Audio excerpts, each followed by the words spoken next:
हजारों का हुजूम, सर पर टोपी, हाथों में तख्ती लिए कहाँ जा रहे हैं ये मुसलमान।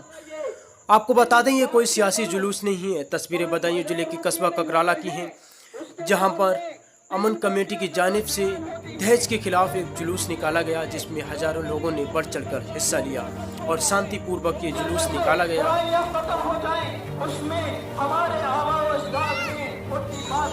अमन कमेटी की जानिब से निकाला गया ये जुलूस, जिसका मुख्य उद्देश्य शादी में चल रही फिजूल खर्ची और समाज को नशे से मुक्त कराना था। शांतिपूर्वक निकाला गया है ये जुलूस। तस्वीरें आपको दिखा रहे हैं कस्बा ककराला की है। ने इस दिल को ऐसा पोशीदा रखा है कि कोई शख्स ऐसा नहीं है कि वो ये समझ सके कि निकाह को आसान करो, शादी में फिजूल खर्ची बंद करो, शादी में फिजूल खर्ची बंद करो, नशाखोरी बंद करो। 28 सितंबर बरोज हफ्ता 2:30 पर अमन कमेटी की तरफ से कस्बा ककराला में समाज सुधार रैली निकाली गई। उसमें कस्बा के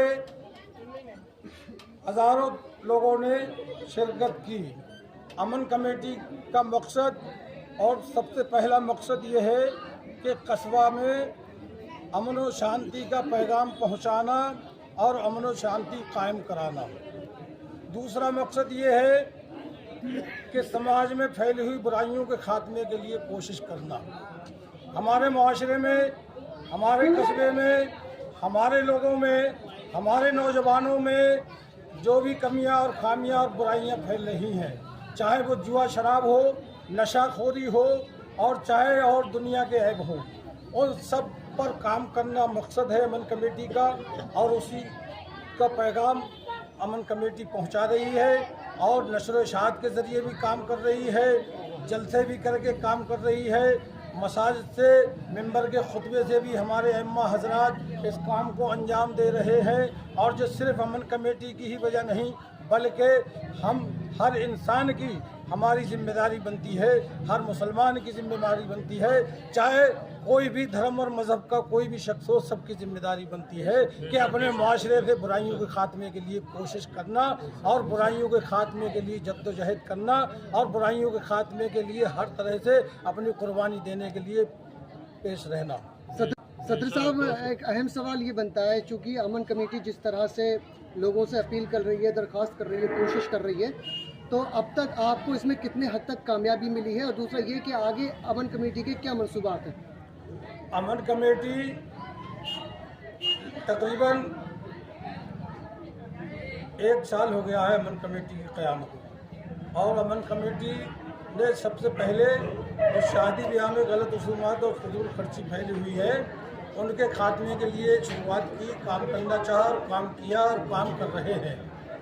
उसमें अल्हम्दुलिल्लाह हमें 70-75% कामयाबी मिली है। जिन चीज़ों से अमन कमेटी ने रुकने के लिए अपील की थी लोगों से, जिन बुराइयों से रुकने के लिए अपील की थी आवाम से, वो लोगों ने 75% माना है। कहना चाहेंगे, जो लड़के वालों की तरफ से एक दावत आती है, जो खाना हमारे लिए जायज़ नहीं है या सही नहीं, तो ऐसे लोग जो कि लड़के वाले की तरफ से दावत में जाते हैं, तो जो वो खाना खाते हैं, उस खाने के बारे में कुछ लोगों को थोड़ा सा लड़के वालों की तरफ से लड़की वाले यहाँ खाने जाते हैं। जो लोग वैसे जब से हमारी कमेटी बनी है, तो इस कमेटी के जिम्मेदार भी और कुछ लोग भी, उन्होंने जो है लड़के वालों की दावत पर लड़की वाले के यहाँ खाने के लिए जो है अपने आप को रोक लिया है और जाना बंद कर दिया है। और मैं सबसे ये अपील भी करूँगा कि लड़के वाले अपने वलीमे में बुलाए, उस वलीमे में आप जाइए और खूब खाइए और बहुत खुश होइए और उस खुशी में शामिल होइए। लेकिन लड़के वाले किसी दूसरे के यहाँ खिलाने के लिए आपको ले जा रहे हैं, तो उसमें ज़्यादा से ज़्यादा कोशिश ये करें कि लड़के वालों के साथ जाकर जो है उस दावत को वहाँ लड़के वाले के यहाँ न खाएं। लोग आरोप लगाते हैं कि अमन कमेटी के लोग ही वहाँ खाने के लिए जा रहे हैं। अमन कमेटी के अक्सरियत से लोग जो है मतलब ये कि जो है उस पर जो मेन जिम्मेदार हैं अमल कर रहे हैं। और वैसे तो अमन कमेटी में सारे कस्बा ही है, क्योंकि जो है अमन कमेटी कुछ मेन जिम्मेदार हैं। फिर मस्जिदों की कमेटियाँ हैं, किसी मस्जिद में 10 जो सदस्य हैं उस कमेटी के, मतलब महल्ले महल्ले की अलग कमेटी है और सब मिल के अमन कमेटी है। तो जो है कोशिश यही है कि लोग जो है ज़्यादा से ज़्यादा जो है इस चीज़ से बचें कि लड़की वालों के यहाँ लड़के वालों के साथ खाने में ना जाएं, ये बेहतर है। और लड़की वाला अगर खुद ही दहेज वगैरह दे रहा है तो उस पर आप क्या कहना चाहेंगे? अभी ऐसा है, मैंने वही बात वो पहले अधूरी रह गई थी। ये जो है सैकड़ों साल से बुराई फैली हुई है, इसे धीरे धीरे ख़त्म करने के लिए वैसे तो जो है कोशिश की जा रही है। इसलिए जो है सबसे पहले जो है बात, और जैसे मगनी के नाम पर हम यहाँ प्रोग्राम करते हैं जो शादी के बराबर महंगा पड़ता है, उस पर जो है अमन कमेटी का ज़्यादा जोर है कि पहले उसको ठीक कर लिया जाए। मतलब ये है कि जहाँ से शुरुआत होती है रिश्ते की, उस बुनियाद को ठीक कर लिया जाए, उसके बाद जो है आगे बढ़ देखें। जी बिल्कुल। व्यापार करने वाले हैं उनके खिलाफ अमन कमेटी क्या एक्शन लेने वाली है आने वाले समय में? ये जो नशाखोरी की वबा फैली हुई है कस्बे में, तो हम इस्लामी तरीके से ये बताना चाहेंगे कि इस्लाम में हर अच्छे काम की इजाद करने वाला नेकी पाएगा, अल्लाह के अजर व सवाब पाएगा, और जो है नेक लोगों में इज्जत पाएगा। और जो किसी बुरी बात की इजाद करता है, बुरे काम की इजाद करता है, तो वो बड़ा गुनाहगार है। और जिस मालिक व खालिक ने हम सारी दुनिया को पैदा किया है, वो उसे अज़ाब नार में, अज़ाब जहन्नुम में, नरक में डालेगा। और एक सवाल और, हमारी जद्दोजहद रहेगी और हम मिंबर से हर खुतबे से जो भी बुराइयां हैं उनका जिक्र करते रहेंगे। और ये कोशिश करेंगे, उनसे उन लोगों से अपील भी करेंगे मालूमात करके जो इसका कारोबार कर रहे हैं कि आप लोग इस कारोबार को बंद करें। अगर अल्लाह ने आपको ज़िंदगी दी है, अल्लाह ने आप पर इतने इनामात नाजिल किए हैं, आपको इतनी बड़ी अच्छी सेहत दी है, यानी जिस्म का एक एक रोंगटा कीमती है, और दुनिया में जाने कितनी नेमतें अल्लाह ने हमें अता की हैं, उसका शुक्र अदा करें, उसकी नाफरमानी ना करें। अगर वो मालिक और खालिक अगर नाराज़ हो गया तो हमारी नस्लें तबाह हो जाएंगी। एक सवाल और है, इस तरह और पानी फिजूल खर्ची कर रहे हैं, इसके बारे में क्या? देखिए, पानी या खाने की बर्बादी करना बहुत बड़ा गुनाह है। ये अल्लाह की नेमतों में से नेमतें हैं। कुरान पाक में है, तो तुम अपने रब की कौन कौन सी नेमत झुटलाओगे।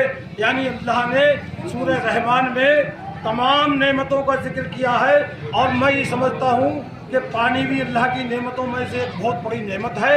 और इसे अगर हम बर्बाद करेंगे तो आप देख लीजिए, हमारे हिंदुस्तान में ही बहुत सी जगह ऐसी है कि लोगों को पानी खरीदने पर मिल रहा है, एक एक बोतल खरीदने पर एक एक बाल्टी का पैसा देना पड़ रहा है, तो उन्हें पानी मैसर हो पा रहा है। तो हमारी यही अपील है तमाम कगराला की अपील से कि पानी को बर्बादी से बचाएं, पानी की फजूल खर्ची ना करें। और एक सवाल और है आप साहब आपसे, हमारे हम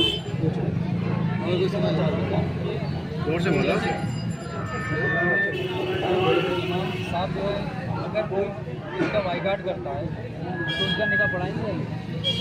हमारी कमेटी ने ये तय किया है कि शादी ब्याह में जो गलत रसूमात कर रहे हैं, समाज में जिससे बुराइयां फैल रही हैं, समाज बर्बाद हो रहा है, लोग बर्बाद हो रहे हैं, अगर वो उसी के तहत जो है अमन कमेटी ने जो पैगाम दिया है, यानी कि अल्लाह के रसूल की तालीमात के मुताबिक, और अगर लोग जो नहीं मानते हैं तो हमारी कमेटी में ये तय हो चुका है कि उन लोगों का निकाह नहीं पढ़ाया जाएगा और उनका समाजी बाइकाट किया जाएगा। एक बहुत बड़ा मुद्दा ये निकल के आ रहा है, हमारे ककराला में दलाल और मुखबरी बहुत ज़्यादा हो रही है, इस पर आप कुछ कहना चाहेंगे? हाँ, ये भी बड़ी अफसोसनाक बात है कि हमारे कस्बा में मतलब ये कि मुखबरी और दलाली का काम शुरू कर दिया है, जबकि जो है 3 पुश्तें तो जो है मैं 50-55 साल की उम्र में देख चुका कि ये काम नहीं था, और अगर होगा भी तो बराए नाम था। आज तो जो है लोगों ने मतलब ये कि दलाली और मुखबरी कर के सारे कस्बे को जलील कर दिया है और बर्बादी की कगार पर खड़ा कर दिया है। मैं उनसे भी जो है अपील करूंगा कि जो लोग शासन और प्रशासन की जो है टच में रहते हैं या ताल्लुकात में रहते हैं, वो चाहे उनका कारोबार कुछ भी हो, चाहे वो ना जो निजी कारोबार का बिजनेस कर रहे हों, और चाहे वो पत्रकार हो, और चाहे वो नेता हो, वो मतलब ये है कि मुखबरी का और ये है कि कस्बे को बर्बाद करने से बचाएं और बर्बादी कस्बे की बचाएं। इस तरह की गलत मुखबरी ना करें कि जिससे जो है कस्बे के शरीफ लोगों को भी दिक्कत हो रही है। ककराला से गुलाम मोहम्मद खान की रिपोर्ट।